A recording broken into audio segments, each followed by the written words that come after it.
మీ పిల్లల చర్మం రంగు మెరుగుపడాలంటే ఈ పద్ధతిని. అందమంటే ఈ ప్రపంచంలో చిన్నపిల్లలదే. ఎందుకంటే వారి కలర్ ఎలా ఉన్నా ముద్దుగా ఉంటారు. వారు పెరిగే కొద్దీ వారి తల్లిదండ్రుల కలర్లోకి మారుతుంటారు. కొందరు చిన్నపిల్లలు పుట్టిన కొన్ని రోజులకే వారి తల్లిదండ్రుల కలర్లోకి మారుతుంటారు. ఆ తల్లిదండ్రులు ఇప్పుడే పిల్లలు ఇలా కలర్ తక్కువగా ఉంటే పెరిగిన తర్వాత ఎలా ఉంటాడు అని ఆందోళన చెందుతుంటారు. అందుకే చిన్నపిల్లల కోసం మార్కెట్లో రకరకాల సబ్బులు, క్రీములు, పౌడర్లు అందుబాటులో ఉన్నాయి. వాటిని వాడటం వలన పిల్లల అందం పెరుగుతుందో లేదో తెలియదు గాని అందులోని కెమికల్స్ వలన పిల్లలు లేత చర్మం చెడిపోయే ప్రమాదం మాత్రం ఖచ్చితంగా ఉంది. మన పూర్వీకులు వాడిన సులువైన పద్ధతి వాడి మన పిల్లల ఆరోగ్యంతో పాటు అందాన్ని పెంచుకోవచ్చు. పిల్లల చర్మం రంగును మెరుగుపరిచే మిశ్రమం తయారీ విధానం.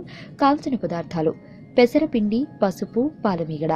ఒక చిన్న పాత్రలో ఒక చెంచాడు పెసరపిండి, చిటికెడు పసుపు, తగినంత పాలమీగడను తీసుకొని బాగా కలపాలి. ఇలా కలిపిన పిండిని పిల్లలకు స్నానం చేయించే ముందు సున్నిపిండిలా రుద్ది స్నానం చేస్తే సరిపోతుంది.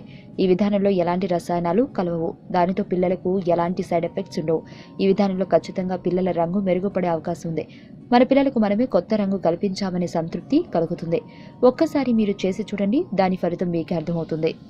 ఆరోగ్యవంతమైన జీవితం కోసం మనం పాటించాలి కొన్ని నియమాలని. చిన్ని చిన్ని చిట్కాలతో చింతలేని జీవితాన్ని ఎలా గడపాలి అనే దానికి వీక్షిస్తూనే ఉండండి మన ఆరోగ్యం యూట్యూబ్ ఛానల్. మరిన్ని ఆరోగ్య సూత్రాలకు సబ్స్క్రైబ్ చేసుకోండి.